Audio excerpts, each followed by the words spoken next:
Welcome to Talk Cosmos, the show where Sue Rose Minahan and guests unveil astrology's ancient archetypes that continually build the collective experiences in our unconsciousness. Get ready to find your free will from your roots in the stars.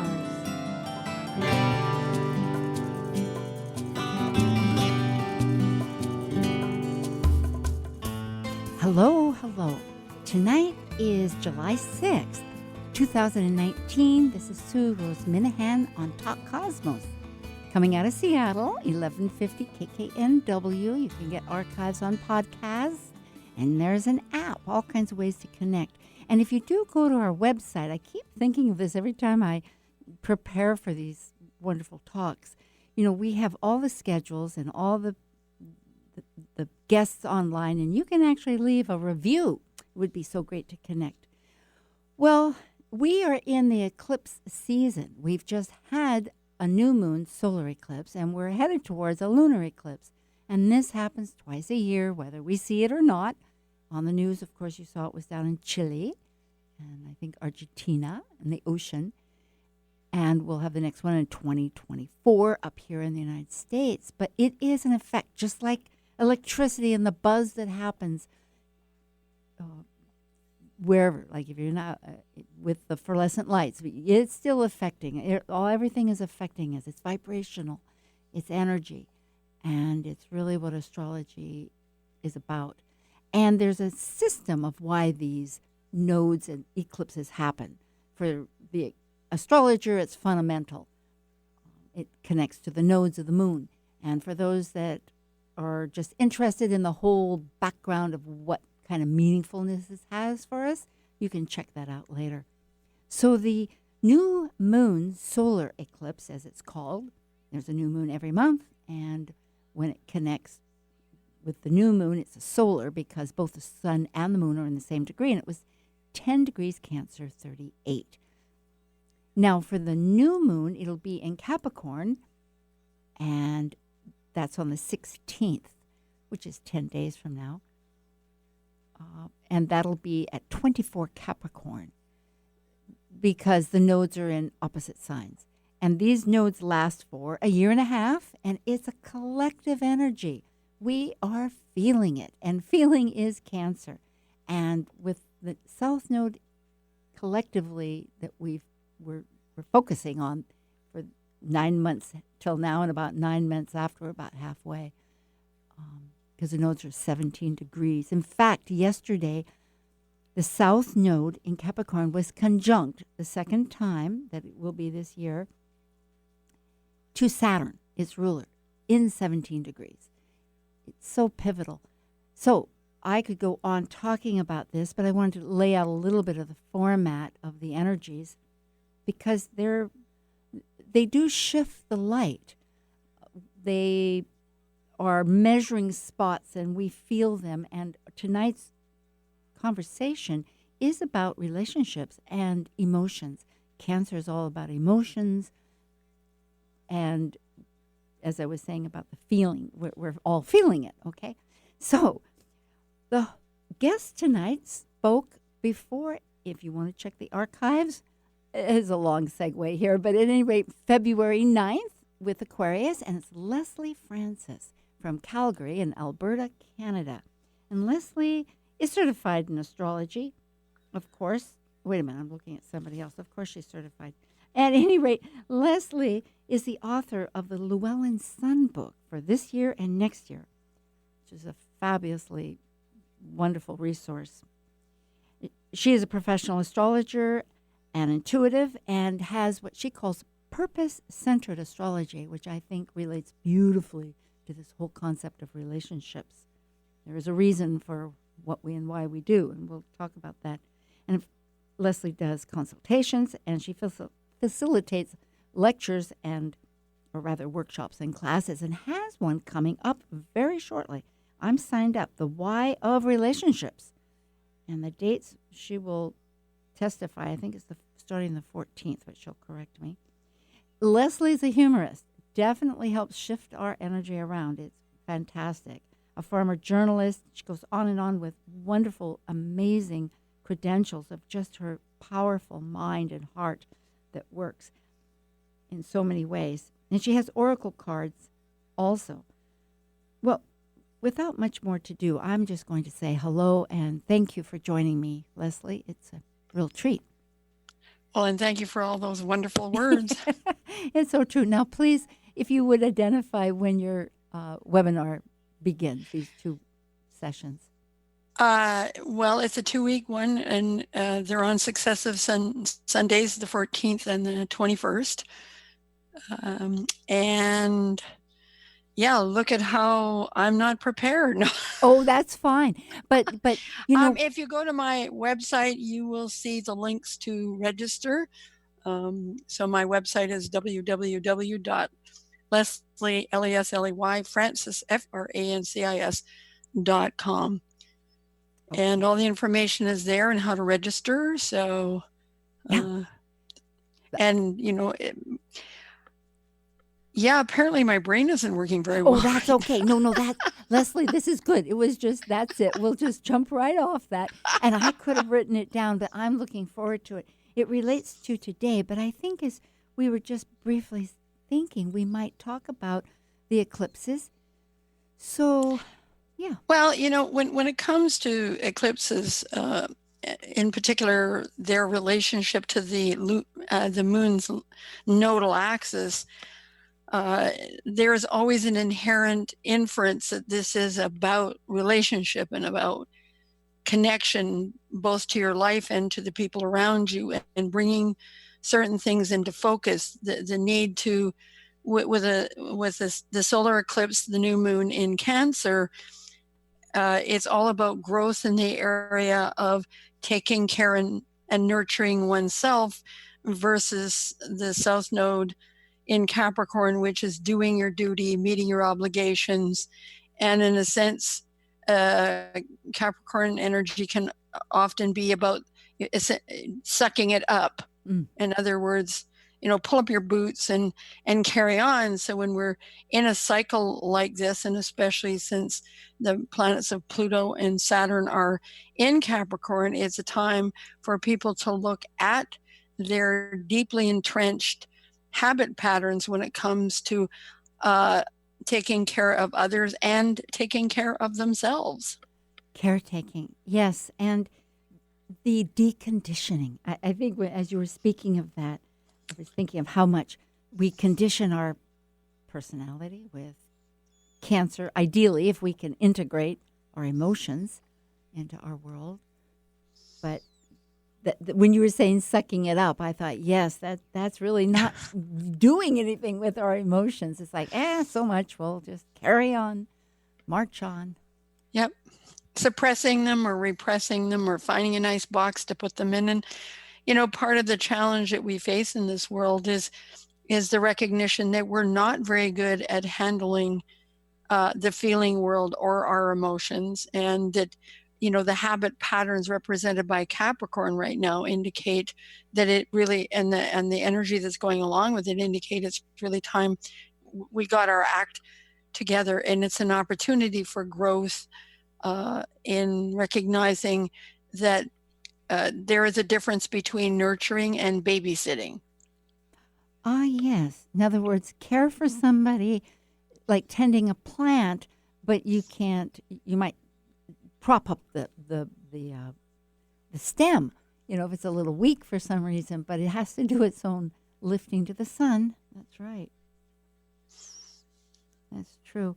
Well, looking at that chart, of course, Uranus is a big shaker-upper because it's squaring the conjunction between Mars and our action planet and our thinking planet. Like, how are we going to go on? And they're in Leo, but that's one of the, trying to get back to our, some sense, connecting, authentic. I'm just pulling that in with our body, because the body is how we feel things.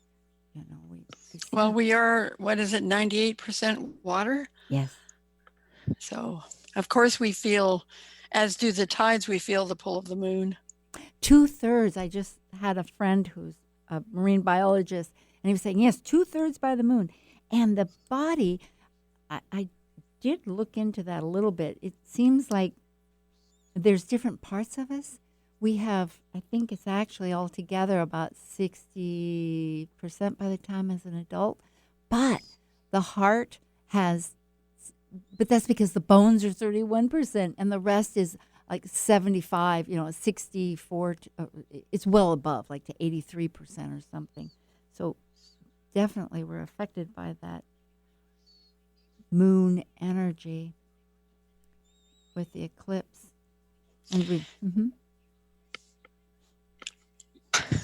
Uh, well, it's interesting, of course, that, if anybody who's listening really wants to understand how this energy is functioning in their lives, because for everyone it's going to be functioning in different parts of their lives, because not everybody has the same birth chart. So while we're talking about this, we're talking about it in general terms, while trying to be as specific as we can about the complexities of what we're dealing with.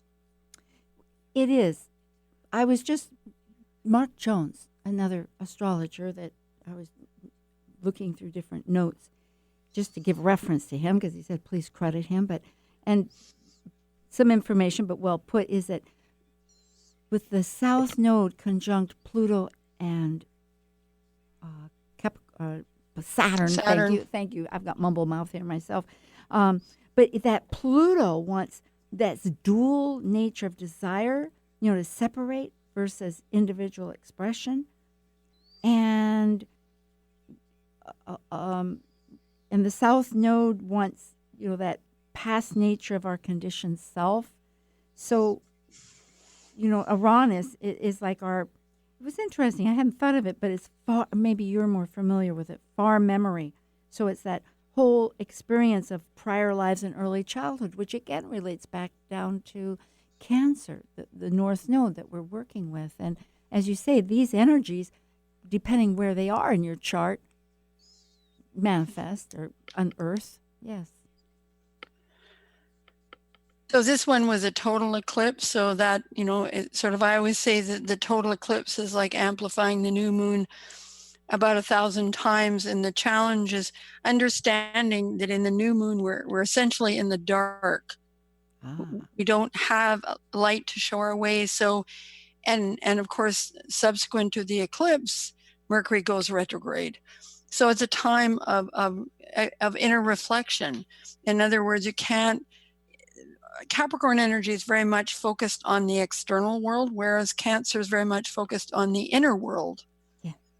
And so, however, if we don't have a healthy relationship with our inner world, this period of time is going to be quite a challenge to us, right up to and including the point at which Saturn and Pluto conjunct on January 12th, 2020. So this is a time of great preparation, and here we have an opportunity to really connect to what it means to transform and old patterns, so that when we emerge from this, we have an emotionally healthier relationship with ourselves and hopefully with other people. That's well said. That's perfectly said, as a matter of fact, because it is that personal processing of our own, associating our feelings and emotions with that world, and the deconditioning. Asking ourselves the need that it answers to. That was so perfect, Lesley. That's just ideal. In fact, I'm trying to remember just exactly what because I went, yes, that's 100%. Well, don't ask me because I don't remember. No, I'm just kidding. Right. But we do evolve through our emotions.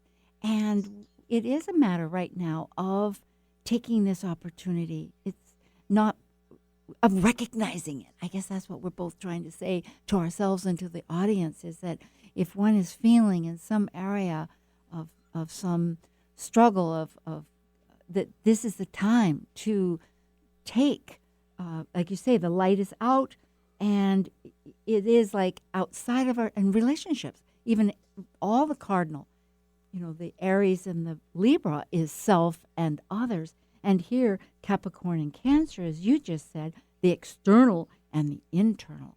So it's a perfect time to pull it in and use the moments to really recenter.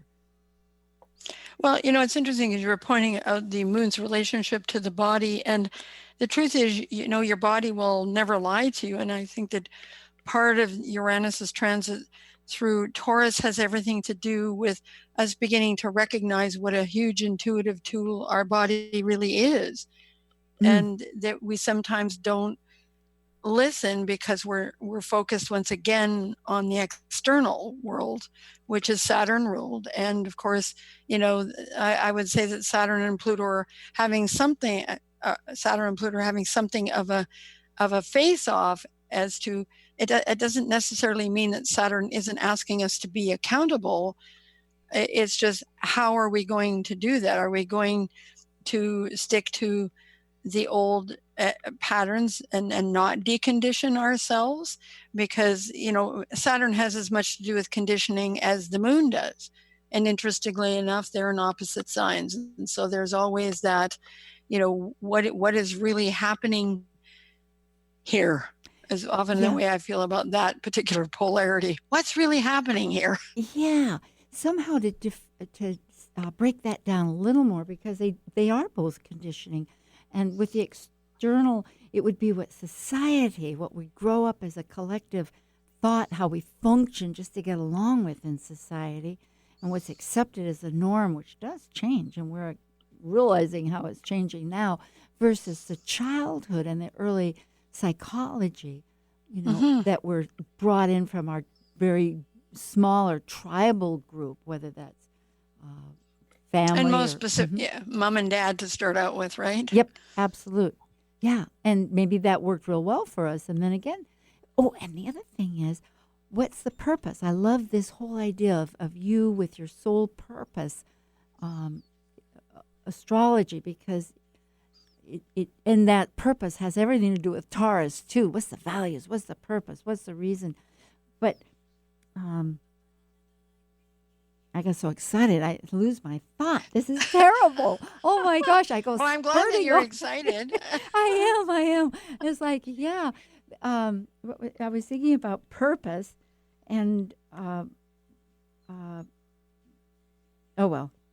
Well, so it's interesting because as astrology has shifted and changed quite a lot during the 20th century, and because before in the development of astrology, from ancient times onward, the focus was most often on people of importance or countries, nations, not on individuals. And so as astrology has grown in terms of its connection to the lives of individual people, it has become again as much of an internal process as an external process. So we're not as, at least in the astrology that I practice, I it's not that I'm not interested in how things might happen, but I assume my clients are capable of making their own choices. And for me, it becomes a case of talking about, what these energies represent in your life and what potential they have for you.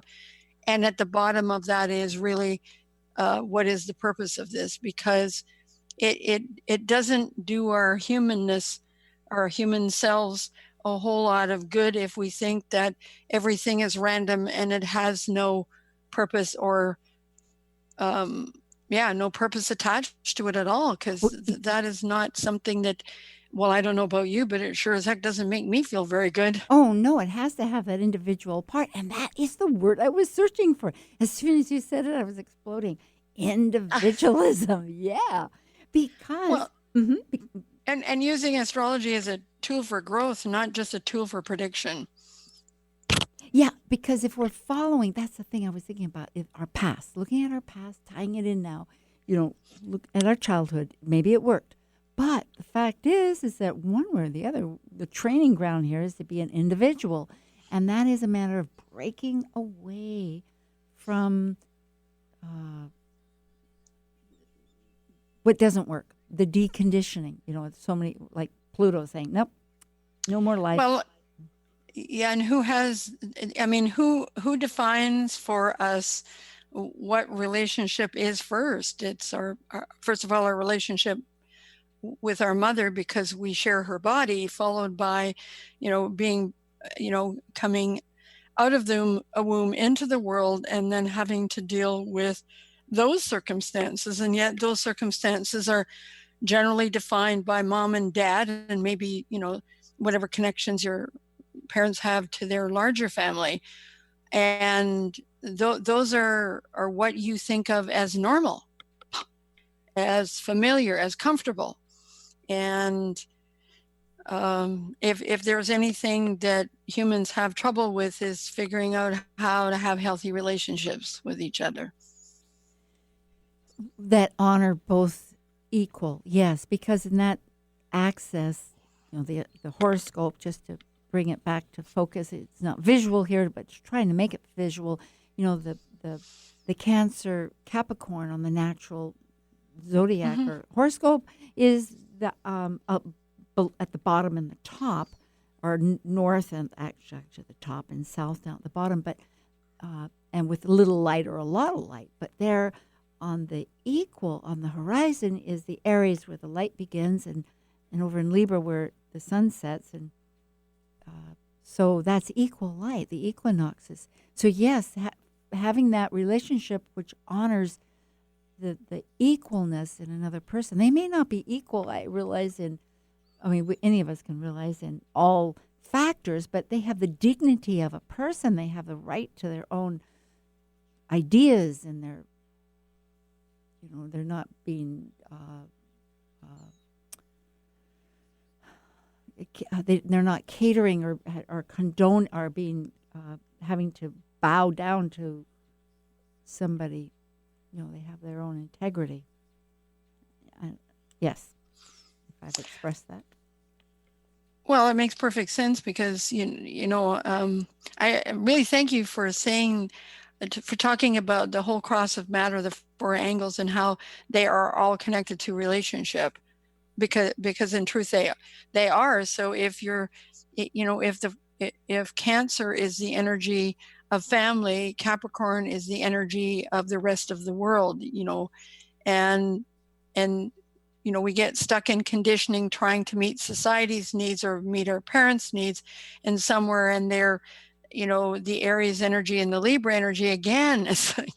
So trying to be an individual is not always the easiest thing when one is dealing with all kinds of conditioning coming from different places, which is why when in the process I describe in my webinar, the moon is of primary importance in terms of determining what it is a person needs, because what it is we need emotionally, and I don't mean needy, but what we seek in from an emotional perspective, and the moon represents that,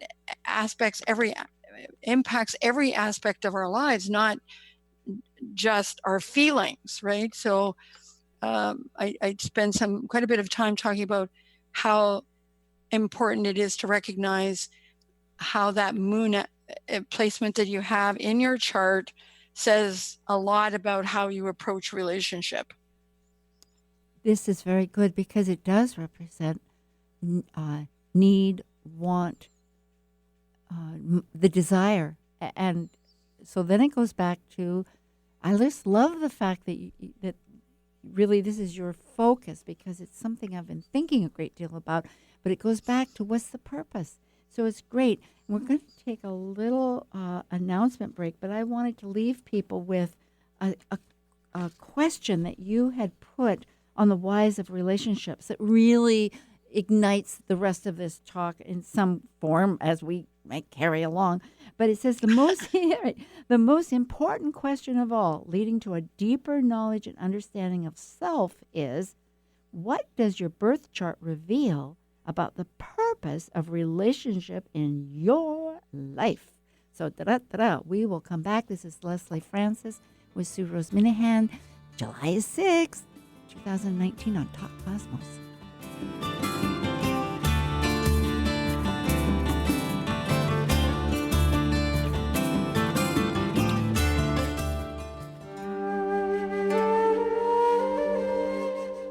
While we take a break from this week's edition of Talk Cosmos, let's take a look at this cycle's archetype. Currently, we are in the period of Cancer. By leaving a cycle based on connecting mental communication to the external, the energy of Cancer involves emotions, which create our personal story through our emotional associations and attachments. As a cardinal water sign that is nurturing, Cancer needs to process emotions in one's own internal rhythm of cycles in order to complete an evolution. Welcome, stargazers. This is Katie Cadge, evolutionary astrologer at Kara Evolutionary Astrology, and you're listening to Talk Cosmos on Alternative Talk 1150 AM, where we understand how to implement our free will through the cosmos. Organic, free range, and fresh daily. Alternative Talk 1150. Hi again. This is July 6th. Oh, and we have a repeat show. So this show will be on the 11th in the morning at 6 to 7 a.m. KKNW. That's online. And Lesley Francis is here with me, and we're talking about relationship, emotion, which is all Cancer-oriented because life is one relationship after the next. And life is a feeling experience, not just a thinking experience. Yes. So true. And the body, like you said, the body is our vehicle. I'm, it's being an air sign myself, I'm recognizing, let's get to know that language. It's really good. I have a book here. Maybe this will stimulate some thought. It was in a free library, and it says, Awakening the Buddhist Heart. I open it up, and it says, can I keep my perspective on my experience? Can I watch and enjoy the sitcom or the movie of my life without being overwhelmed by the melodramatic moments?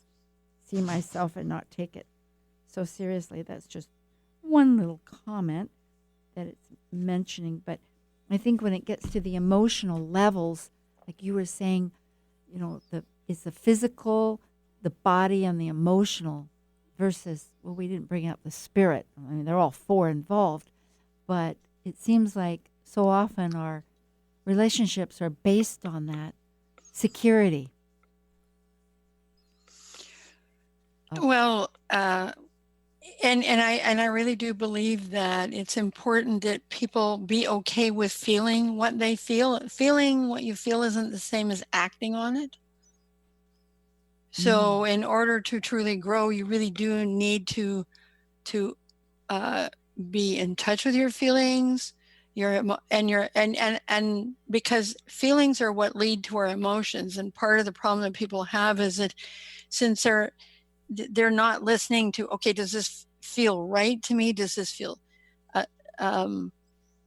warm or fuzzy, or am I feeling backed into a corner? Our emotions reflect what we're feeling, and we're not very good at listening to the feeling aspect of ourselves because we're really not taught to do that. So we spend a lot of time trying to mature emotionally without necessarily being in touch with what we truly feel. So it gets to be, I know it's really confusing because a lot of people equate feelings and emotions the same way, but a feeling to me is an awareness.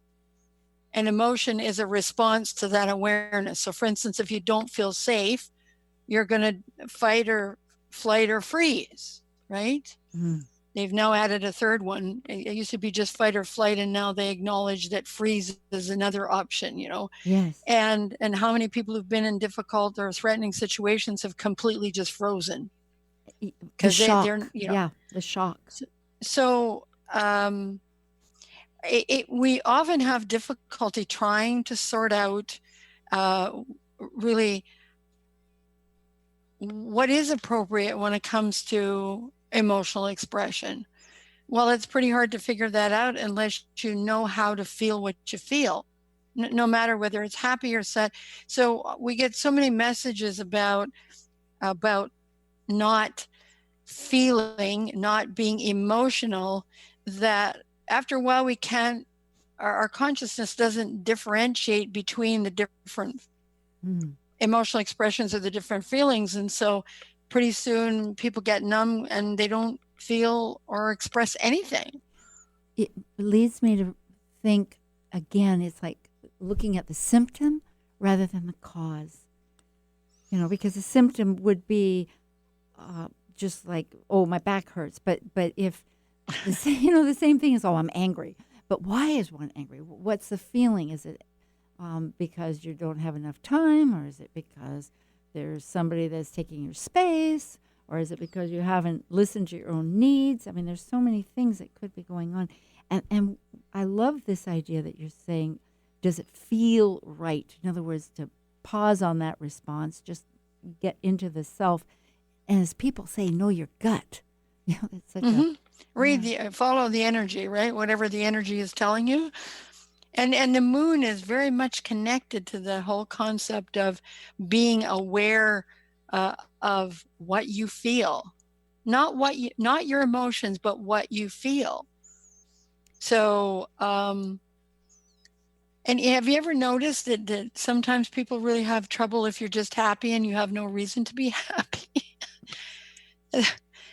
I found that to be the case, that, and that's a major challenge for most of us. And it, I'm sorry, I got lost in my head. Oh, no, but what I'm thinking is, I picked up on that. In other words, are you saying that a person can feel happy for no reason, maybe pretty ecstatic, and other people are like, well, what's going on? Is that what you mean? Like, So why I know I've had this experience before, and people say, so why, so what are you so happy about? Yeah. Nothing, I'm just happy. Yeah, or if I could have that, I would, exactly. It's just, there's a joy.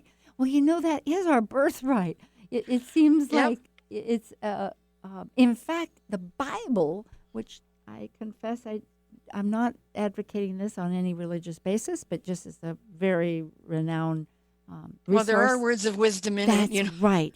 And the second word is laughter. Well, it's, is it laughter? Let me think. No, not the second word. But Isaac means laughter. The first. Oh, I didn't know that. Yeah, because I keep looking up baby names. I never had any kids, but I kept thinking up these names. And that fascinated me. I thought, my goodness. So, yeah. Well, there you go. I should have named one of my kids Isaac, I guess. Yeah. Yeah. But laughter does, it's oh boy, it's important. But yes, follow the energy and connect how you feel.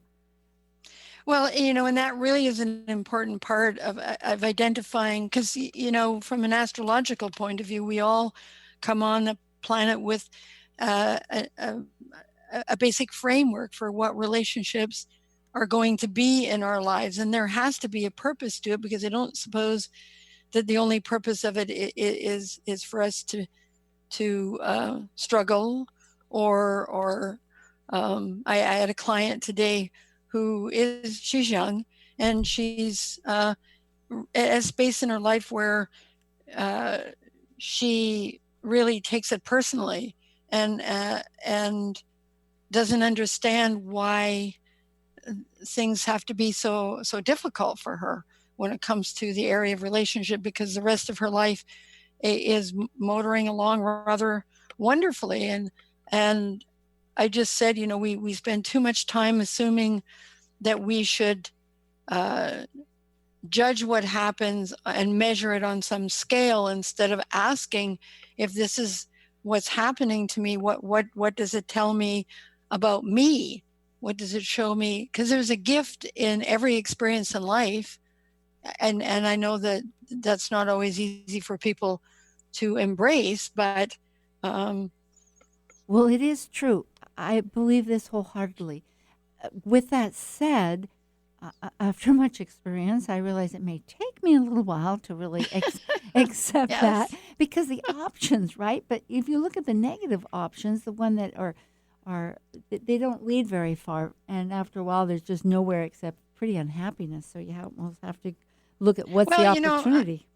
I'm really fond of saying that you can accept something and not like it all at the same time. Well, this is true. And getting back to this thing about relationships and the difficulty here, that it's been on my mind a lot. I realize that with marriage, it's most interesting to look at the commitment and the experience after some period of time with myself or other people too, as a friend was evident. But the point is that sometimes, and this really, and I don't have the answer, but I see the case here, and that so we'll work from that kind of scientific. Okay, here's the evidence. It you sign up for certain commitments with a certain conceptual idea of what you know, the known world that you are familiar with at that point, which relates a lot to yourself, of course. And as we've said, all this cardinal, the other, external, internal, parental, the whole 9 yards, in society and ourself. So, but the point is that through the experience, whatever it might take, with or without children, but just that other person, and then one's own development, it takes on so many stages and developments that one does begin to really question, what's the real name of the game? What is the real purpose here that's being answered? And yet there is one. You have a choice. You either break it if it's really stressful, or see it out because there is some reason to detach from that maybe one has been really attached to that isn't really so important. For instance, one minor thing is my husband loves to help out in the house, which is nice. If I bring it to his attention, which I've realized that that's part of the game. I've got to, he loves to do it, but he's not going to just see it. I've got to say, hey, and then voila, he does.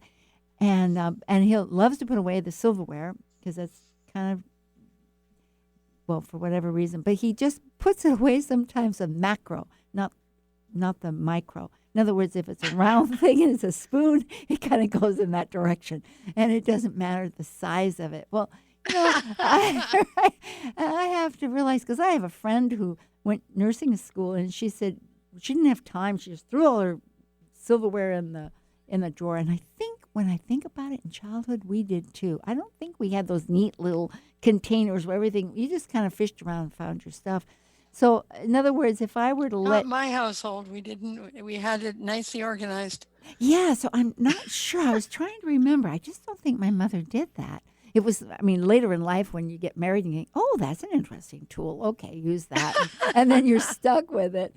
But I had to get over this factor, like, oh, gee, couldn't he see that that's a small and this goes here? I had to, So it's that type of thing, very mundane, but it's just one illustration that you finally give up on it. Because what's the bigger picture? What's the importance? What is it? Well, I guess if it's really important to you, you go back and separate them out then. Well, yeah, you could. But the point, yeah, right. But well, no, it's a case of trying to figure out if something is important to you and it's not important to your friend or your partner or your child or your parent, you can't make it important to them. No. And so you have to adjust your own thinking. You have to adjust either the terms of the relationship, like the relation. This is what I'm getting back down to, is relationship, that's what's really important. And what was the big deal about this or that? It's just a matter of, organization. Well, the interesting thing is in my experience, my astrological experience, that because relationships is one of my specialties, if not my only specialty, in astrology, for heaven's sake, is it when it comes to comparing sun signs, because a lot of people think that's what compatibility is based on, is on your sun sign. And when the truth is, it's more the moon and the other person, and Mercury, Venus, and Mars, than it is the sun. Say you have two people whose suns are, in quotes, incompatible, based on sun sign astrology, and yet their moons are harmonious, their Mercuries are great, Venus and Mars are, there's always going to be some stress, but the sun really is in compatibility for me is of less importance. this is important. It's not to as realize. unimportant, it's That's just good. of less importance. Yes. So in this process that I've developed, the sun doesn't really play a role at all. Oh, that's so interesting. I like this, and I can accept it quickly because the sun is your So identification. Yeah, everything synthesizes through that, but yet your moon is your emotional basis, and life doesn't have any personal meaning without the moon. All those personal, yeah. well, otherwise they wouldn't dance the dance they dance, right? Yeah, let's do the tango, right?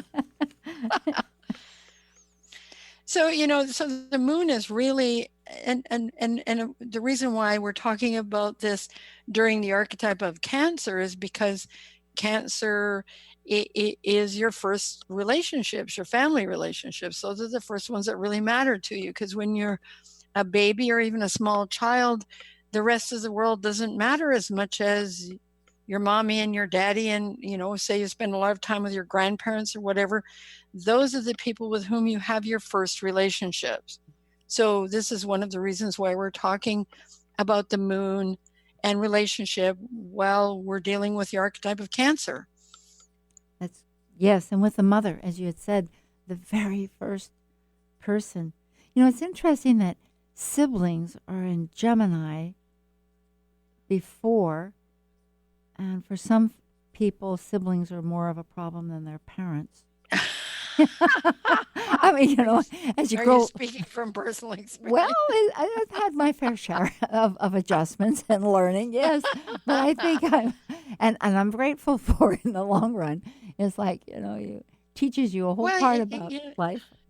Yeah, I always find it interesting because, of course, I've studied horror astrology, which is where you learn which houses are connected to which people in your life, right? Your siblings, and your grandparents, even your doctor. And I've always accepted those as true. However, I'm not really sure how they arrived at all of those things. And not that they don't make sense to me, but when we look at the chart in a totally linear way going around the circle, sometimes it doesn't make any sense that your neighborhood and your siblings come before your parents. Oh, yeah, except, Sorry to throw a spanner in the works and talk about something totally unrelated to what we're talking about. Yeah, well, we'll delete that. Except that there is really going back into esoteric. In that case, there is, like, for instance, for instance, I was reading Alan Oken, who does soul-centered astrology, like your soul purpose. No, mine is purpose-centered. Purpose-centered, yes. But it is still in the spiritual realms of relating. And he was saying that with the moon, which is this, well, in a recap, the personality and the security and the needs and all of these issues that we've brought up, but that there's veils. There's 3 veils. You put Vulcan and then Uranus and Neptune in progressive development.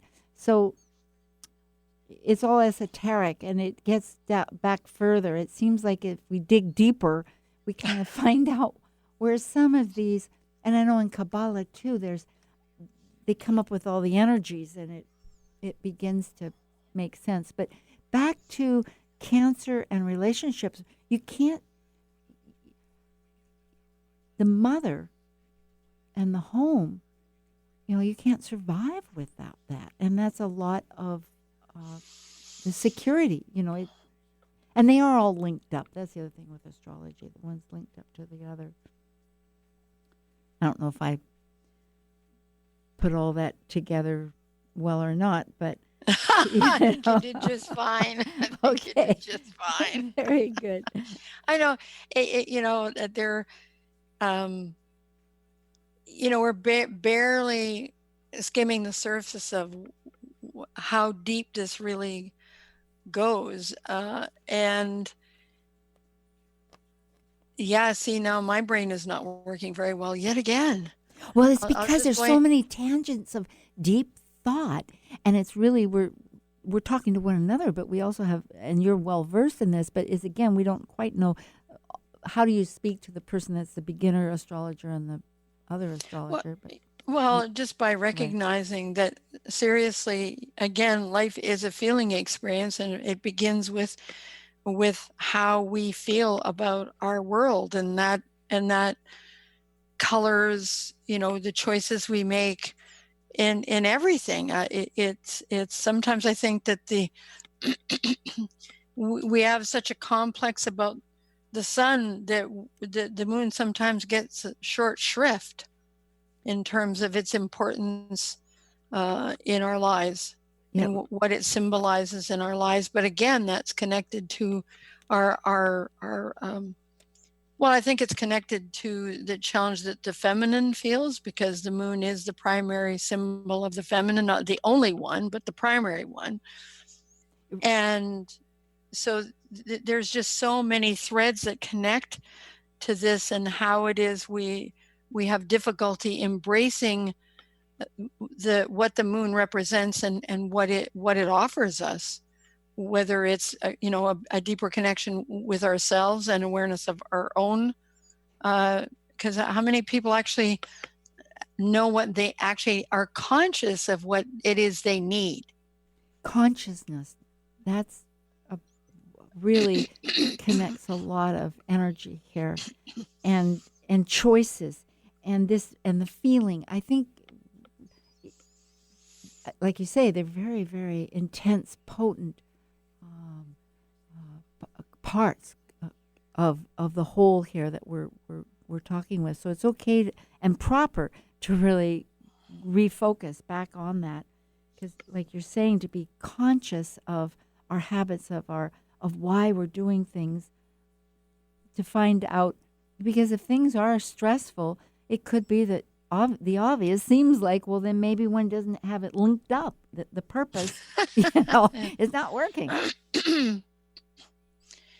Well, and purpose is determined in geez, I don't know, I've got a frog in my throat now. It must be all the rain we've been having here. Oh boy, yeah. It's more like Seattle than it is like Edmonton. It's cold here too. Actually, we had some warmth, and then it's very much like spring. Sun, clouds, but cold too. Well, we've had a lot of clouds and a lot of rain. Ah, that's different. And not as warm as it usually is. So today I was defiant. I felt like wearing a summer dress, so I did. No. Aha.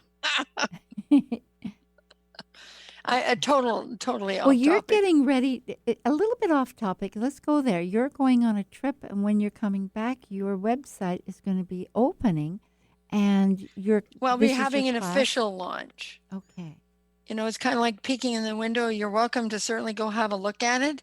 I just haven't kind of announced it to the world, because life happens when you're busy making plans. Yes. So yeah, it's my first ever trip to Europe, so I'm pretty excited. Oh boy, yes. Well, we'll have to listen and hear all your inspirations. Well, I'm going to astrology summer school, so God knows and it's interesting because apropos to the North Node in Cancer, actually, astrologers have been spending a lot of time looking at family threads and talking about family, and creating family, in our community, which is a good thing with this North Node in Cancer. So if the people listening really want to take something from our, as always, eclectic conversation, yes. It is that, if you are focused on allowing your feelings to reveal themselves, and see how deeply ingrained some of those feelings are, because the moon also has difficulty letting go. Absolutely. Difficulty letting go. And sometimes there is a purpose to that. And part of the purpose is perhaps it's something that you need to look at. So if emotionally or feeling wise, you've got something going on right now that you simply, it seems to keep on recycling itself and you can't let go of it, it's because there's something of value there that is really trying, and the moon or your body could be really trying to get you to pay attention. And that goes back to these eclipses. Both eclipses Yep. have Uranus in Taurus, as you were bringing up, is the body, and it is squaring. That means there's a lot of tension that we need to create a new conceptual life with between our thoughts of Mercury and our actions direction of Mars, and they're both relating to ourself. So there's not too much escaping from all of that. Well, I mean, the truth is, humans are quite gifted at ignoring things. Yeah, we have our terms. Yeah. Well, it's always interesting to me that for people to understand that, life is an act of creativity. And so in the moment when you're invited to create something new, sometimes it does require taking a look at something old, which is often a combination of Moon and Saturn. And so, And this is that'll be the. I was just looking at the lunar eclipse. We have a couple of minutes here, and then I'll make. But the lunar eclipse on the 16th, 24 degrees Capricorn. The moon is in Capricorn, of course, but it's in that stellium with the South Node and Pluto and Saturn. Yeah, and Saturn. So just what you're saying is that what were you just saying about you have to look at your emotional connections. What are we holding on to? What's the resistance? Why do we have that fear or whatever? And what do we, what are our coulda, shoulda, woulda? I could have done this. I should have done that. You should have done this. And I think it has a lot to do with centuries of relationships being based solely on usefulness. Right. And the purpose. Well, this gets back to the purpose of what the union is about, and what it's tied for, and the everything involved with it. And then it gets back to our individuality. Yep. Because we are in a position where we can actually ask these questions. What is the purpose? Because we're fortunate enough to have sufficient abundance in our lives that we're not just fighting for survival. No, exactly. Now we're working towards meaning. Yes, exactly. We want to find our own sense of meaningfulness. I love it. I'm just going to bring out the fact that next week on January 13th, Saturday. You mean July? Oh, thank you. It's July. Are you in a hurry to get to winter or what? Boy, you're the wrong eclipse season. Yeah. Yeah. Liz Mouchette, who has been on the show before, will be returning, and we will be talking about the lunar eclipse and maybe Cancer, Venus, star point, and just different things. So that'll. Oh, interesting. Yeah, it is. It's these. There are so many depths of cycles. It's the synodic cycles. There's on and on. Like the moon. Before we go, we have a few minutes here, just to say, because it moves so quickly, 2.5 days through a sign, changing its position and accessing our different planets all the time, really does tug at different parts of our psyche, and emotions, feelings. Well, and with the North Node in Cancer, and we're partway through the cycle, it ends next May, I think, is when the nodes shift signs into Gemini, Sagittarius. It amplifies the impact that the moon is currently having, not just because, right? On every day. Just because. Yep. It is. It's where we're trying to integrate. We're trying to, as you say, embody those. So getting to our feelings of what is it? What's it all about, Alfie? I think that was an old movie, but. No, the moon. Yeah, that was a song. The movie was just called Alfie, but the song was called What's It? I think that you're right. I don't know. And I never did know what it was about, so it was always it was about a guy who was let's just put it this way. He had a lot of women in his life. I was trying Many to find a more relationships. elegant way to describe it, but apparently it's currently not available. I So see. Well, gotta- somehow tying this in is sort of like, what was the purpose? We are figuring out purpose, connecting to our feelings. Leslie, it's just wonderful, Lesley. I just wish you have a wonderful journey. And I'm looking forward to your new webinar class, The Why of Relationship. As you said, it's not seventh house, just Venus. It's the moon. It's feeling. It's like getting down, connecting. and the where Venus fits in this process, where Mars fits, where Saturn fits, and where Uranus fits. Oh, good. Because, yeah, personal and linking to some outer definition, maybe what. Yep, goody. Well, Yay! thank you. And blessings to all. Gorgeous summer. Okay.